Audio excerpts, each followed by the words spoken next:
कहते हैं कला उम्र की मोहताज नहीं होती। कुछ ऐसा ही कर दिखाया है चंडीगढ़ में 10वीं कक्षा में पढ़ने वाली निकाशा लूथरा ने और महज 16 साल की उम्र में कवित्री बन गई हैं। निकाशा और निकाशा की अंग्रेजी कविताओं की पुस्तक डार्क ट्यूलिप्स का चंडीगढ़ में विमोचन किया गया। देखिए पूरी रिपोर्ट।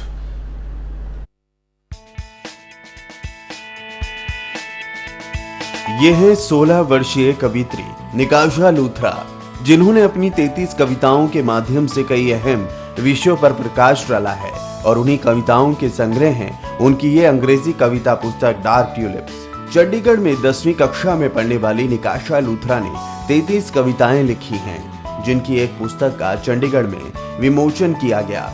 इस पुस्तक की कविताएं मानवीय भावनाओं के बारे में है। पुस्तक के शीर्षक की भांति कविताएं पाठकों को अपनी आत्मा के सबसे अंधेरे हिस्से को खोजने और उनमें फूल उगाने के लिए कहती हैं। निकाशा ने बताया, मुझे व्यक्तिगत रूप से लगता है कि एक कलाकार, कवि या लेखक के रूप में समाज में बदलाव लाने और जागरूकता फैलाने की जिम्मेदारी हम सभी के कंधों पर है। अति प्राचीन विषयों पर बात करना बहुत आसान है, लेकिन ऐसे विषयों को ढूंढना जो भावनात्मक रूप से इतना ज्वलंत हो कि लोगों में सरहन पैदा कर दे, वास्तव में चुनौतीपूर्ण है। उन्होंने कहा, अमेरिकी कवि व लेखक एडगर एलन पो उनके ऑल टाइम फेवरेट हैं और वो उनसे प्रेरणा लेती हैं। जो मैंने अभी किताब लिखी है लेटेस्ट, उसका नाम है डार्क ट्यूलिप्स एंड ये एक किताब है जिसमें 33 पोम्स लिखी है मैंने। हर एक पोम एक डिफरेंट सब्जेक्ट को हाईलाइट करती है। इनफैक्ट आप जितनी बार ये पढ़िए आपको एक नया ही सब्जेक्ट मिलेगा अपने सामने।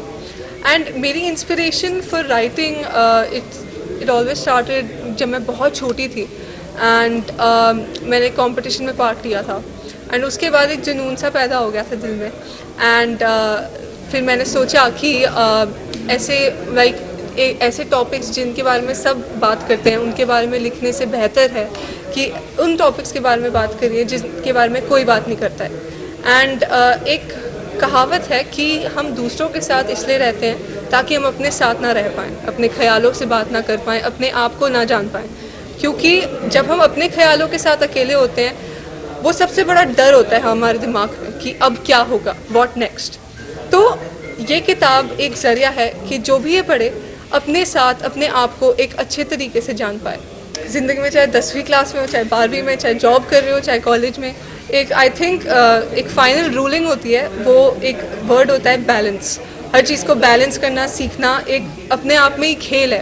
एंड स्कूल से आए, ट्यूशन्स गए, अच्छे मार्क्स लाए, ऐसी चीज़ें तो लाइक हर ही विद्यार्थी कर रहा है एंड कोशिश उसकी वही है कि बोर्ड में मेरे अच्छे मार्क्स आ जाए। लेकिन अपने ऊपर से जीना, अपने आप को छोड़ के किसी और के बारे में सोचना एक ऐसी चीज़ है जो बहुत कम लोग करते हैं। एंड सिर्फ अगर हम एक सच्चे कलाकार हैं तभी हम अपनी सच्चाई को लफ्ज़ों में आधारित कर पाते हैं। एंड मेरी कोशिश तो यही है कि मैं अपनी पढ़ाई एंड अपनी कला को एक ऐसे तरीके से बैलेंस कर पाऊँ ताकि मेरा कुछ भी हर्ट ना हो। कविताओं के माध्यम से कवित्री ने दैनिक जीवन में स्वयं के साथ चलने वाली समस्याओं को छुआ है।